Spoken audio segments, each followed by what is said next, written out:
Arrest ఎవరు చేస్తారు, ఎందుకు చేస్తారా నాకు అర్థం కాదు. సర్కారు నడుపుతున్నారా, సర్కస్ నడుపుతున్నారా? మీరు మంత్రులు, మీ చేతుల్లో ఉండేది హోంమంత్రి, పోలీస్ యంత్రాంగం అంతా మీ చేతుల్లో ఉంటుంది. మా నాయకులు హరీష్ రావు గారు, ఎందుకంటే ఆయన గతంలో ఆర్థిక శాఖ మంత్రిగా పనిచేశారు. అప్పుల విషయంలో మరి గతంలోనే శాసనసభలో స్పష్టంగా వివరంగా చెప్పారు హరీష్ రావు గారు. మరి అప్పులను జూపల్లి గారు తాతాలాడుతున్నాడు కదా, అందుకే హరీష్ రావు గారు అయితే కరెక్ట్గా ఉంటుందని చెప్పి పార్టీ హరీష్ రావు గారిని మీరు రమ్మన్నారు, అందుకే మేము పంపించాము. మరి గేటు దాటక ముందే ఆయన అరెస్ట్ చేసి సిగ్గు లేకుండా మళ్ళీ ఇవాళ అక్కడుంటా ఇక్కడుంటా, ఇప్పుడు నేను గన్ పార్క్ పోతే మళ్ళీ చార్మినార్ కాడికి రా అంటాడు, చార్మినార్ పోతే కొల్లాపూర్ రా అంటాడు. ఏం చేయాలి నేను? ఆయన పారిపోయేటోని, ఇప్పుడు నిద్రపోయేటోని లేపొచ్చు, నిద్ర నటించడం ఎట్లా లేపాలి నేను? చేతగాని వాళ్ళకు మాటలు ఎక్కువ, చెల్లని నాణానికి గీతలు ఎక్కువ అని చేతగాని మంత్రులు, చేతగాని ముఖ్యమంత్రి డైలాగులు కొట్టడం పారిపోవడం కాదు. చేతనైతే అసెంబ్లీ పెట్టు, ఆడేయడెందుకు? అసెంబ్లీలో తెలుసుకున్నాంపా.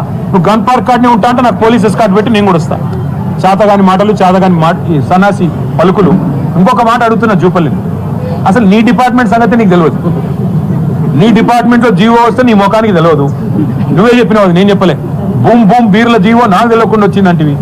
నీ దిక్కుమాలిన పంచాయతీలో, నీకు మీ ముఖ్యమంత్రికి జరిగిన పంచాయతీలో ఆఖరికి రిజ్వీ గారనే ఒక అధికారి, ఐఏఎస్ అధికారి, చివరికి మీ ఇద్దరి పోరు భరించలేక హోలోగ్రామ్ టెండర్లలో నీ కొడుకు ముఖ్యమంత్రి అల్లుడు పంచాయతీ తీర్చలేక, ఇద్దరిని సాటిస్ఫై చేయలేక పారిపోయి చివరికి విఆర్ఎస్ తీసుకొని ఒక ఐఏఎస్ అధికారి, ఒక నిజాయితీ పరుడైన ఐఏఎస్ అధికారి రిజ్వీ గారు రాజీనామా చేసిన మాట వాస్తవం కాదా? సిగ్గుందా మీకు?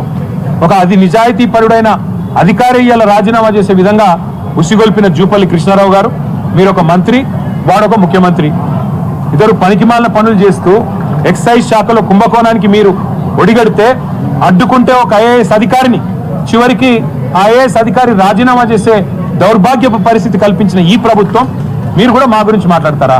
చేతనైతే అక్కడే ఉండు. మా వాళ్ళని కంచన్బాగ్కు పంపించావు కదా, మరి కంచన్బాగ్ పోదాంపా, అక్కడ కూర్చొని మాట్లాడదాం పోలీస్ స్టేషన్లో. ఈ పోలీసులు రక్షణగా ఉంటారు.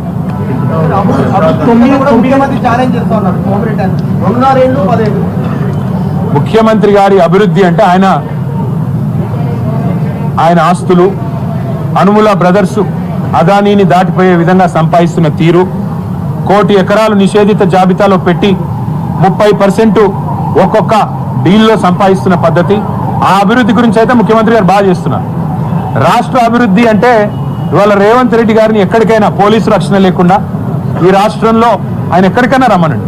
అశోక్ నగర్కి వస్తాడా, దిల్సుఖ్ నగర్కి వస్తాడా, పోనీ గాంధీ భవన్కి వస్తాడా, ఎక్కడికి వస్తాడా అడగండి, మేము కూడా వస్తాం. 9.5 ఎంతసేపు చేతగాని వాడు, ఎంతసేపు అసమర్థుడు జీవనయాత్రలాగా తన అసమర్థత కప్పిపుచ్చుకోవడానికి 9.5 ఏళ్ళు, అంతకుముందు 55 ఏళ్ళు గుడ్డి గుర్రాల పనులు తోమినరా? కాంగ్రెసే కదా ఈ రాష్ట్రంలో ఉన్నది. ఎవడున్నాడు అది అంతకంటే ముందు? నువ్వే కదా చెప్పినావు రేవంత్. గతంలో మీ నాన్నగారు చనిపోతే కరెంట్ ఇవ్వలేని పరిస్థితిలో ఉన్న కాంగ్రెస్ ప్రభుత్వం వల్ల బాయి కాడికి పోతే స్నానం చేసే నీళ్లు లేవు, చివరికి అక్కడ నెత్తి మీద నీళ్లు తలుకొని పోయినా అని చెప్పి తెలుగుదేశం శాసనసభ్యుడిగా ఉన్నప్పుడు ఇదే రేవంత్ రెడ్డి గారు అసెంబ్లీలో కాంగ్రెస్ ప్రభుత్వం మీద దుమ్మెత్తి పోసిండు. ఇలా అదే రేవంత్ రెడ్డి గారు కాంగ్రెస్ అంటేనే కరెంటు, కాంగ్రెస్ అంటేనే ఉచిత విద్యుత్తు అని డైలాగులు కొడితే నేను నిన్ననే చెప్పిన, ఆ జులై సినిమాలో బ్రహ్మానందం లాగా రేవంత్ రెడ్డికి తొందరగా దొరికిపోతాడు. ఏది చెప్పినా ఆ గతంలో ఆయన మాటలే ఉంటాయి, మనం కొత్తగా చెప్పేది కూడా ఏం లేదు. వెంటనే 5 సెకండ్లో దొరికిపోతాడు. అదే ఆయన స్పెషల్. 9.5 ఏళ్లలో టీఆర్ఎస్ ప్రభుత్వ హయాంలో కేవలం 2,80,000 కోట్లు అప్పు చేశారని మీరు చాలా సందర్భాల్లో నేను చెప్పడం కాదు తమ్ముడు, కేంద్ర ప్రభుత్వం చెప్పింది, రిజర్వ్ బ్యాంక్ చెప్తున్నది, కాగ్ చెప్తుంది. నేను అనేది ఏమంటే కాగ్ చెప్పింది నమ్ముదామా, కాంగ్రెస్ వల్ల కాకి లెక్కలు నమ్ముదామా?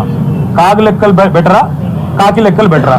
కాబట్టి అబద్ధాలు చెప్తే కూడా కనీసం వాళ్ళకన్నా లింక్ ఉండాలి కదా.